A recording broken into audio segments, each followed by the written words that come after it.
Israel America ದಾಳಿ ಬೆನ್ನಲ್ಲೇ Iran ಪ್ರತಿದಾಳಿಗೆ ಮುಂದಾಗಿದೆ. ಏಕಕಾಲಕ್ಕೆ ಇಸ್ರೇಲ್, ಬಹರೇನ್, ಯುಎಇ, ಕತಾರ್ ಮೇಲೆ ದಾಳಿ ಮಾಡಲಾಗಿದೆ. ಬ್ಯಾಲಿಸ್ಟಿಕ್ ಕ್ಷಿಪಣಿಗಳನ್ನು ಹಾರಿಸಿ ಇರಾನ್ನಿಂದ ಪ್ರತಿದಾಳಿ. ನಾವೇನು ಸುಮ್ಮನೆ ಕುಳಿತುಕೊಳ್ಳಲ್ಲ ಅಂತ ಈ ಮೊದಲಿಗೆ ಇರಾನ್ ವಾರ್ನ್ ಮಾಡಿತ್ತು ಅಮೆರಿಕಾಗೆ. ಪ್ರತಿದಾಳಿ ಶುರುವಾಗಿದೆ. ಇರಾನ್ನಿಂದ ಮತ್ತೊಂದು ಯುದ್ಧ ಆರಂಭ.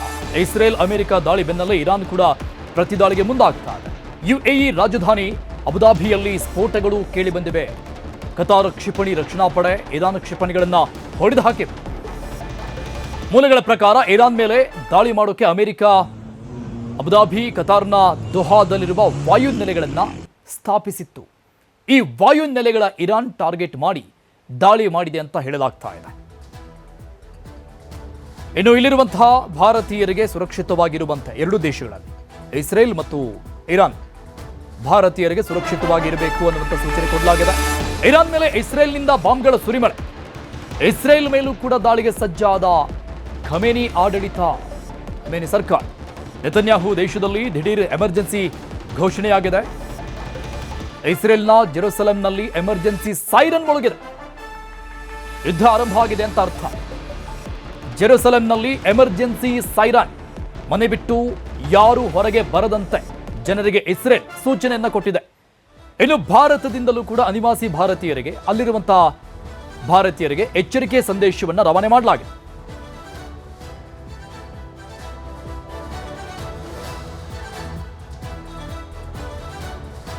ಓಕೆ, ಈ ಬಗ್ಗೆ ಮಾತನಾಡೋಕೆ ನಿವೃತ್ತ ಸೇನಾಧಿಕಾರಿ ಲೆಫ್ಟಿನೆಂಟ್ ಕರ್ನಲ್ ಸುನಿಲ್ ಕುಮಾರ್ ಅವರು ಸಂಪರ್ಕದಲ್ಲಿದ್ದಾರೆ. ಸರ್ ನಮಸ್ಕಾರ. ನಮಸ್ಕಾರ ಸರ್, ಅಮೆರಿಕ ಇಸ್ರೇಲ್ ಒಂದಾಗಿರುವಂಥದ್ದು, ಇರಾನ್ ಮೇಲೆ ದಾಳಿ, ಸದ್ಯದ ಸಿಚುವೇಶನ್ನ ಹೇಗೆ ಬ್ರೀಫ್ ಆಗಿ ಹೇಳ್ತೀರಾ ಸರ್? ನೀವು ಹೇಗೆ ನೋಡ್ತಾ ಇದ್ದಾರೆ ಈ ಯುದ್ಧವನ್ನ? ಈ ಒಂದು ಆಪರೇಷನ್ ಏನಿದೆ ಈಗ ಲಾಂಚ್ ಆಗಿರೋದು ನಿನ್ನೆ, ದಿಸ್ ವಾಸ್ ಎಕ್ಸ್ಪೆಕ್ಟೆಡ್. ಯಾಕಂತ ಹೇಳಿದ್ರೆ including carrier strike groups, America ತುಂಬಾ ರಿಸೋರ್ಸಸ್ ನ ಅಲ್ಲಿ ಡೆಪ್ಲಾಯ್ ಮಾಡಿದೆ. Both air resources and for that matter ಅವರ ಆಲ್ರೆಡಿ ಒಂದು ಇದೇನಿದೆ ಆರ್ಮಿ ಕೂಡ they have already deployed 40,000 American soldiers already deploy ಆಗಿದ್ದಾರೆ ಇದರಲ್ಲಿ, ಎಲ್ಲಿ ಮಿಡ್ಲ್ ಈಸ್ಟ್ ಅಲ್ಲಿ. So this was expected. But ಯಾವತ್ತು ಅನ್ನೋದು ಒಂದು ಕನ್ಫ್ಯೂಷನ್ ಇತ್ತು, ಅದು ಇವತ್ತು ಅಂತ ನಮ್ಗೆಲ್ಲರಿಗೂ ಇದು ಗೊತ್ತಾಗಿದೆ. ಇದರಲ್ಲಿ ಒಂದು ಇಂಪಾರ್ಟೆಂಟ್ ಆಸ್ಪೆಕ್ಟ್ ನಾವೇನು ಹೇಳ್ಬೋದು ಅಂತ ಹೇಳಿದ್ರೆ, ಅಮೆರಿಕನ್ ಪ್ರೆಸಿಡೆಂಟ್ ಡೊನಾಲ್ಡ್ ಟ್ರಂಪ್ ಅವ್ರು ಹೇಳಿರೋ ಪ್ರಕಾರ ಅವರ ನ್ಯೂಕ್ಲಿಯರ್ ಎನ್ರಿಚ್ಮೆಂಟ್ ಮಿಲಿಟರಿ ಗ್ರೇಡ್ ಹೋಗಿದೆ. ಆ ಒಂದು ರೀಸನ್ ಇಂದ ನಾವು ಈಗ ಇರಾನ್ ಮೇಲೆ ಅಟ್ಯಾಕ್ ಮಾಡಿ ಅದು ಆಗಕ್ಕೆ ನಾವು ಬಿಡಲ್ಲ. ಯಾಕಂತ ಹೇಳಿದ್ರೆ ಇರಾನ್ ರೆಜಿಮ್ ಏನಿದೆ ಅದು ಒಂದು ಟೆರರಿಸ್ಟ್ ಸಪೋರ್ಟ್ ರೆಜಿಮ್. ಪ್ರಪಂಚದಲ್ಲೆಲ್ಲ ಅವರು ಸಪೋರ್ಟ್ ಮಾಡ್ತಿದ್ದಾರೆ ಟೆರರಿಸಂಗೆ. ಅದು ಹೆಜ್ಬುಲ್ಲಾ, ಹೌತೀಸ್, ಈ ರೀತಿ ಅವರು ಟ್ರಿಪಲ್ ಹೆಚ್ ಅಂತ ಹೇಳ್ಬಿಟ್ಟು ಏನ್ ಕರಿತೀವಿ ಮೂರು ಕಡೆಗೆ, ಇದಕ್ಕೆ ಅವ್ರು ಸಪೋರ್ಟ್ ಮಾಡ್ತಾರೆ. ಮತ್ತೆ ಆ ರೀತಿ ಒಂದು ರೋಗ್ ನೇಷನ್ ಕೈಯಲ್ಲಿ ನಾವು ಅಂತ ರೆಜಿಮ್ ಕೈಯಲ್ಲಿ ನ್ಯೂಕ್ಲಿಯರ್ ಇದು ವೆಪನ್ ಬರಕ್ಕೆ ನಾವು ಬಿಡಲ್ಲ ಅಂತ ಇದು ಒಂದು outside, this is A coverage.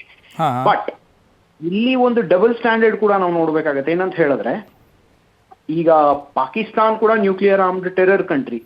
ನಿನ್ನೆ ಅಮೆರಿಕನ್ ಪ್ರೆಸಿಡೆಂಟ್ ಅದಕ್ಕೆ ಸಪೋರ್ಟ್ ಮಾಡಿದ್ದಾರೆ. ಬಟ್ ಇವತ್ತು ಇರಾನ್ ಅವರಿಗೆ ಆ ರೀತಿ ಕಾಣಿಸ್ತಿದೆ.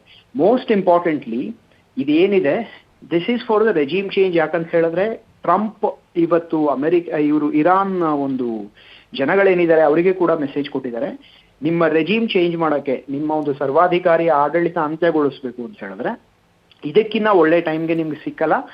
ನಾನು ಅಮೆರಿಕನ್ ಪ್ರೆಸಿಡೆಂಟ್ ಆಗಿ ಹೇಳ್ತಿದ್ದೀನಿ, ನನ್ನ ಸಪೋರ್ಟ್ ನಿಮ್ಗೆ ಪೂರ್ತಿ ಇದೆ ಅಂತ. So it has A dual angle sir. ಒಂದು ಬಂದು ಅಫ್ಕೋರ್ಸ್ ನ್ಯೂಕ್ಲಿಯರ್ ಕೇಪಬಿಲಿಟಿ ಏನಿದೆ ಇರಾನ್ದು ಅದನ್ನ ಕ್ರಶ್ ಮಾಡಬೇಕು. ಅದು ಬಿಟ್ಟು ಅವರ regime change is one of the most important aspects which they are looking at.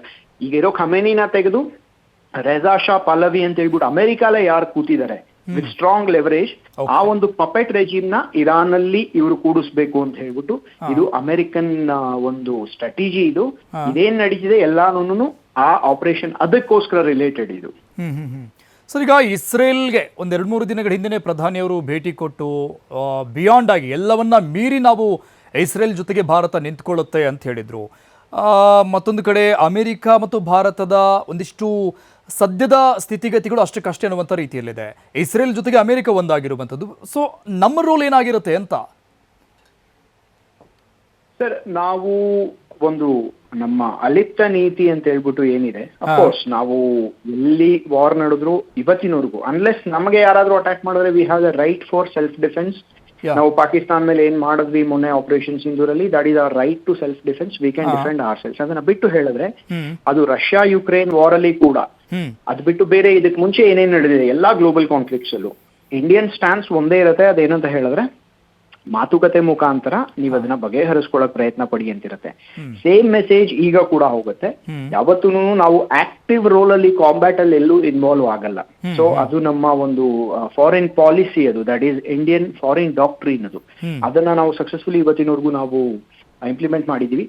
ನಮ್ಮ ಒಂದು ಸಂಬಂಧ ಬೇರೆ ದೇಶಗಳ ಜೊತೆ ಹೇಗಿರುತ್ತೆ ಅಂದ್ರೆ, ಈಗ ಅಮೆರಿಕ ಜೊತೆ ಅಷ್ಟೊಂದು ಚೆನ್ನಾಗಿಲ್ಲ, ಬಟ್ ಅದರ ಅರ್ಥ ನಾವು ಈಗ ಈ ರೀತಿ ಇರಾನ್ ಅಟ್ಯಾಕ್ ನಡೀತಿದೆ ಅಂತ ಹೇಳಿದ್ರೆ ನಾವು ಹೋಗಿ ಇರಾನ್ಗೆ ಸಪೋರ್ಟ್ ಮಾಡಿಬಿಡ್ತೀವಿ ಅಂತಲ್ಲ. ಯಾಕಂದ್ರೆ ಅಷ್ಟು ಒಂದು ಸಿಂಪ್ಲಿಸ್ಟಿಕ್ ಆಂಗಲ್ ಇಂದ ನಾವು ಜಿಯೋಪಾಲಿಟಿಕ್ಸ್ ನಾವು ನೋಡಕ್ಕಾಗಲ್ಲ. It is very deep and ತುಂಬಾ ಇಂಟ್ರಿಕೇಸೀಸ್ ಇರುತ್ತೆ ಅದರಲ್ಲಿ.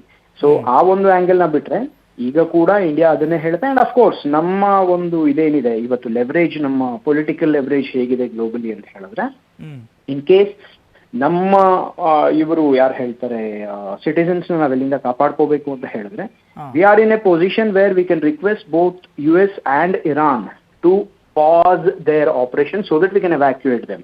ಇದು ಮುಂಚೆನೂ ನಡೆದಿದೆ ಇದು, ಅರ್ಥ ಆಯ್ತಾ? ಸೊ ಅಷ್ಟು ಲೆವರೇಜ್ ನಮಗಿದೆ ನಮ್ಮ ಸಿಟಿಸನ್ಸ್ ನ ಕಾಪಾಡ್ಕೊಳ್ಳೋದಕ್ಕೋಸ್ಕರ. ಅದು ಬಿಟ್ಟು ಇಂಡಿಯಾ ಡೈರೆಕ್ಟ್ ಆಗಿ ಇನ್ವಾಲ್ವ್ ಆಗಲ್ಲ ಇದರಲ್ಲಿ, ಅದು ಆಗೋ ಒಂದು ಚಾನ್ಸ್ ಇಲ್ವೇ ಇಲ್ಲ. ಓಕೆ, ಈಗ ರಷ್ಯಾ ಯುಕ್ರೇನ್ ವಾರ್ನಿಂದ ನಾವು ನೋಡ್ಕೊಂಡ್ ಬಂದಿದ್ವಿ ಆಲ್ಮೋಸ್ಟ್ ಒಂದು 4-5 ಇಯರ್ಸ್ ಇಂದ. ಮತ್ತೊಂದು ವಾರ್, ಇದು ಅದಕ್ಕಿಂತ ದೊಡ್ಡ ರೀತಿಯಾದಂಥ ವಾರ್ ಅಂತ ಅನ್ಸುತ್ತೆ. ಯಾಕಂದರೆ ಹೆವಿ ಪವರ್ಫುಲ್ ಆದಂಥ ಕಂಟ್ರೀಸ್ ಎಲ್ಲವೂ ಕೂಡ. ಸೊ ಹಾಗಾಗಿ ಇಂಪೋರ್ಟ್ ಎಕ್ಸ್ಪೋರ್ಟ್ ಮೇಲೆ ಸಹಜವಾದಂಥ ಪರಿಣಾಮ ಇದ್ದೇ ಇರುತ್ತೆ. ಸೊ ಏನೇನು ಪರಿಣಾಮಗಳು, ಪ್ರಭಾವಗಳು ನಮ್ಮ ಮೇಲೆ ಬೀರ್ಬೋದು ಅಂತ ಅನ್ಸುತ್ತೆ ಸರ್? ಸರ್ ಏನಂತ ಹೇಳಿದ್ರೆ, ಈಗ ಆಯಿಲ್ ಎಕ್ಸ್ಪೋರ್ಟ್ಸ್ ಏನಿದೆಯಲ್ಲ ಇರಾನಿಂದ, ಅದು 1.7 million, that is 100,000 barrels per day. ಅದೇನಿದೆ ಅದು ಗ್ಲೋಬಲ್ ಸಪ್ಲೈ ಅಲ್ಲಿ ನಿಯರ್ ಅಬೌಟ್ 20% ಇರಾನ್ ಇಂದಾನೇ ಹೋಗುತ್ತೆ. That is one of the aspects. And ಅದ್ರ ಮೇಲೆ ಅಮೆರಿಕ ಕಣ್ಣಿದೆ. Let's not deviate from that fact, that is one of the factors.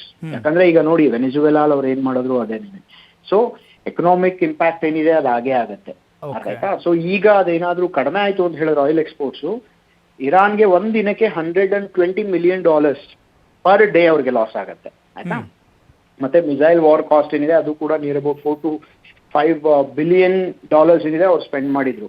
ಇದೇ ಈಗ ಅಮೆರಿಕ ಕೂಡ ಜೊತೆಲಿ ಸೇರ್ ಅಟ್ಯಾಕ್ ಮಾಡ್ತಿರೋದ್ರಿಂದ ಅವರ ಒಂದು ಇನ್ಕಮ್ ಏನಿದೆ ಅದು ಕಡಿಮೆ ಆಗತ್ತೆ. ಅದೇ ರೀತಿ ಅವರ ಒಂದು ಎಕ್ಸ್ಪೆನ್ಸಸ್ ಏನಿದೆ ತುಂಬಾ ಜಾಸ್ತಿ ಆಗ್ತಾ ಹೋಗುತ್ತೆ. ಆಲ್ರೆಡಿ ಅವರ ಎಕಾನಮಿ ಏನಿದೆ ತುಂಬಾ ಒಂದು ಶಾಂಬಲ್ಸ್ ಅಲ್ಲಿ ಇದೆ, ತುಂಬಾ ಕೆಟ್ಟ ಕಂಡೀಷನ್ ಅಲ್ಲಿ ಇದೆ. That is first. ಅದೇ ರೀತಿ ಇಸ್ರೇಲ್ ಅಂಡ್ ಯುನೈಟೆಡ್ ಸ್ಟೇಟ್ಸ್ ಅವ್ರಿಗೆ ರಿಸೋರ್ಸ್ಗೇನು ಕೊರತೆ ಇಲ್ಲ, ಆಯ್ತಾ? ಬಟ್ ಇದರಿಂದ ಏನಿದೆ, ಇರಾನ್ ಇಂದ ಏನಿದೆ ರಿಟಾಲಿಯೇಷನ್ ಅಂತೂ ಈಗ ನಡೀಇದೆ. ಯಾಕಂದ್ರೆ ಅವರ ಒಂದು ಮಿಸೈಲ್ಸ್ ಏನಿದೆ they have range of near 2000 kilometres. ಆ 2000 ಕಿಲೋಮೀಟರ್ಸ್ ಅಲ್ಲಿ ಕಂಪ್ಲೀಟ್ ಇಸ್ರೇಲ್ ಪ್ಲಸ್ ಎಲ್ಲಾ ಮಿಡಲ್ ಈಸ್ಟ್ ಅಲ್ಲಿ ಇರುವಂತಹ ಅಮೆರಿಕನ್ ಡಿಪ್ಲಾಯ್ಮೆಂಟ್ ಏನಿದೆ, ಅಮೆರಿಕನ್ ಡಿಫೆನ್ಸ್ ಫೋರ್ಸಸ್ ಡಿಪ್ಲಾಯ್ಮೆಂಟ್, ಇದು ಪೂರ್ತಿ ಬರುತ್ತೆ. ಇವರು ಸಿನ್ಸ್ ಆಲ್ರೆಡಿ ಅಮೆರಿಕ ಕನ್ಫರ್ಮ್ ಮಾಡಿದೆ, ನಾವು ಕೂಡ ಸಪೋರ್ಟ್ ಮಾಡಿದೀವಿ ಇಸ್ರೇಲ್ಗೆ ಇವತ್ತೇನು ನಡೆದಿದೆ ಅಟ್ಯಾಕ್ ಅದರಲ್ಲಿ ಅಂತ ಹೇಳ್ಬಿಟ್ಟು. ಸೊ ರಿಟಾಲಿಯೇಷನ್ ಈಗ it is going to be an all round retaliation against US and Israel put together. ಇದು ಒಂದು. ಅದು ಬಿಟ್ಟು ಮೋಸ್ಟ್ ಇಂಪಾರ್ಟೆಂಟ್ ಆಸ್ಪೆಕ್ಟ್ ಅವ್ರಿಬ್ಬರಿಗೆ ಏನ್ ನಡೆಯುತ್ತೆ ಅನ್ನೋದಕ್ಕಿಂತ, ಈ ಸ್ಟ್ರೇಟ್ ಆಫ್ ಹರ್ಮೂಸ್ ಅಂತ ಹೇಳ್ಬಿಟ್ಟು ಏನಿದೆಯಲ್ಲ, ಅದು ಒಂಥರ ಅದು ಗ್ಲೋಬಲ್ ಚೋಕ್ ಪಾಯಿಂಟ್. ಅದು near about 20 to 25% of the global trade route in the oil trade specially, ಅದು ಸ್ಟ್ರೇಟ್ ಆಫ್ ಹರ್ಮೂಸ್ ಕಡೆಯಿಂದಾನೇ ನಡೆಯುತ್ತೆ. ಈ ಸ್ಟ್ರೇಟ್ ಆಫ್ ಹರ್ಮೂಸ್ ಏನಾದ್ರೂನು ಅವರು ಈಗ ಇರಾನ್ ಅದನ್ನ ಕ್ಲೋಸ್ ಮಾಡ್ತು, ಇಲ್ಲ ಅಲ್ಲೇನಾದ್ರೂ ರಿಟಾಲಿಯೇಷನ್ ಆಯ್ತು ಅಂತ ಹೇಳಿದ್ರೆ, ಅಲ್ಲಿ ಅಟ್ಯಾಕ್ ನಡೀತು ಸ್ಟ್ರೇಟ್ ಆಫ್ ಹರ್ಮೂಸ್ ಮೇಲೆ ಅಂತ ಹೇಳಿದ್ರೆ, ಆಗ we can expect high rise in the prices, specially the oil prices. ಯಾಕಂದ್ರೆ ಅದು ಒಂಥರ ಗ್ಲೋಬಲಿ ಒಂಥರ ಅದು ಏನ್ ಹೇಳ್ತಾರೆ ಕತ್ತು ಹಿಸಿಕ್ದಂಗೆ ಆಗ್ಬಿಡುತ್ತೆ. ಅಂಡ್ ಎಲ್ಲಾ ಟ್ರೇಡ್ ಏನಿದೆ it will come to a pause. That's a very dangerous situation. ಅದೇನ ಬರೀ ಒಂದು 2 to 3 days ಅವರು ಅದನ್ನ ಚೋಕ್ ಮಾಡ್ಬಿಟ್ರು ಅಂತ ಹೇಳಿದ್ರೆ, ಗ್ಲೋಬಲ್ ಆಯಿಲ್ ಪ್ರೈಸಸ್ ಏನಿದೆ ದೇ ವಿಲ್ ಜಸ್ಟ್ ಸ್ಕೈರಾಕೆಟ್, ತುಂಬಾ ಮೇಲ್ ಕೊಟ್ಟು ಹೋಗುತ್ತೆ. That is one aspect that we must C. ಅಂದ್ರೆ ಲೋಕಲಿ ಬಿಟ್ಟು ಗ್ಲೋಬಲ್ ಇಂಪ್ಯಾಕ್ಟ್ ಏನಿದೆ ಅದು, ಅರ್ಥ ಆಯ್ತಾ? ಅದು ಬಿಟ್ಟು ಇನ್ನೊಂದೇನು ಅಂತ ಹೇಳಿದ್ರೆ, ಈಗ ಆಲ್ರೆಡಿ ಅದು ಅವ್ರದ್ದು ಟೆರರ್ ರೆಜಿಮ್ ಏನಿದೆ ಇರಾನ್ದು ಬಂದು ಒಂದು ಟೆರರ್ ರೆಜಿಮ್ ಅದು.